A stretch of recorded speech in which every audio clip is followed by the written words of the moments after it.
গুরুত্ব দিলে দূরত্ব বাড়ে, কথাটা কিন্তু সম্পূর্ণ বাস্তব কথা। আর এই জন্য মানুষকে গুরুত্ব দেওয়া যাবে না। কেন দেওয়া যাবে না? কারণ তুমি যতই তাকে গুরুত্ব দিবে, দেখবে তোমাকে সে ততই সস্তা ভাবতে শুরু করবে। এই জন্য বলছি যে বেশি গুরুত্ব দিতে যাবে না, বিশেষ করে কাছের মানুষগুলোকে তো অবশ্যই না। এই কথাটা আমি কিন্তু আমার নিজের অভিজ্ঞতা থেকে বলছি।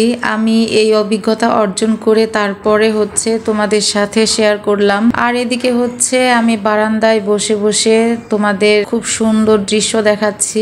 আমার নয়নতারা গাছে কিন্তু অনেক ফুল ফুটেছে। এদিকে আমার পর্তুলিকা গাছেও অনেক ফুল ফুটেছে।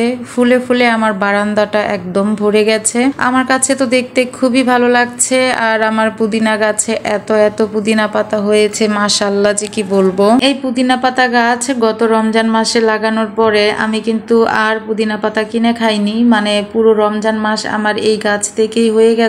আর এখন তো বৃষ্টির পানি পেয়ে আলহামদুলিল্লাহ অনেকটা বড় হয়েছে আর অনেক পাতা গজিয়েছে। এদিকে আমার মরিচ গাছ। এবার তো আর পাখি খেতে পারে না, কারণ পাখি কিভাবে খাবে, আমি মশারির নেট দিয়ে আটকিয়ে রেখেছি। আমার বারান্দাটা ফুলে ফুলে ভরে গেছে। আর এই দৃশ্য দেখতে কার না ভালো লাগে বলো তো। এই দেখো আমার ঢেঁড়স গাছে কিন্তু ঢেঁড়স হয়েছে। দুইটা একটা ঢেঁড়স হয়, তো এই দুইটা একটা দিয়ে তো আর তরকারি রান্না করা যায় না। আমি হয়তো বা ভাতের সাথে দিয়ে, মানে রাইস কুকারে তো ভাত রান্না করি, সেখানে দিয়ে দেই দুই একটা, তারপরে ভর্তা বানিয়ে খেয়ে ফেলি। বৃষ্টির পানি পেয়ে পালং শাকগুলো কেমন সতেজ হয়ে গেছে দেখো। আর এই যে দেখো আমার আরো একটা বারান্দায় আরো একটা মরিচ গাছ। এটা সবুজ মরিচ আর প্রচুর পরিমাণে ঝাল। সবচেয়ে মজার ব্যাপার এই মরিচ গাছটা আমি লাগাইনি, নিজে নিজে হয়েছে। আর কোনো রকম সার আমি দেই না, কোনো জৈব সার না, কোনো রকম সার না। তারপরে দেখো মাশাআল্লাহ কত ফুল হয়েছে।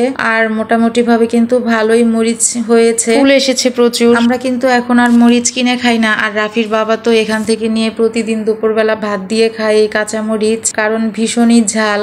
যখন এটা চারা অবস্থায় ছিল ভেবেছিলাম যে হয়তো নাগা মরিচ আর নয়তো ক্যাপসিকাম গাছ, দুইটার একটা হবে। যখন বড় হয়ে ফুল আসলো এই গাছে, আর তখন আস্তে আস্তে বুঝতে পারলাম যে এটা কাঁচামরিচ গাছ। মনটা ভালো ছিল না, বারান্দা থেকে একটু ঘুরে আসলাম। আর এসে এখন আমি আমার ডাইনিং রুমটা পরিষ্কার করছি। তো সবাই খাওয়া দাওয়া করে তো চলে গেছে অফিসে, আর আমি এখন এগুলো একটু গুছিয়ে নিচ্ছি। তারপর আমিও এখন খেতে বসে গেলাম। আসলে আমার সব কাজ শেষ করে গোসল করে আসতে আসতে প্রায় 4টার মতো বেজে যায়। আর আমার খেতে খেতে বিকেল 4টা-5টাই বাজে। আর এই জন্য আমি রাতে কিন্তু খাবার তেমন একটা খাই না। অনেক সময় আমি রাতের খাবারটা খাই না, তবে মাঝে মাঝে আবার রাতের বেলাও খাই।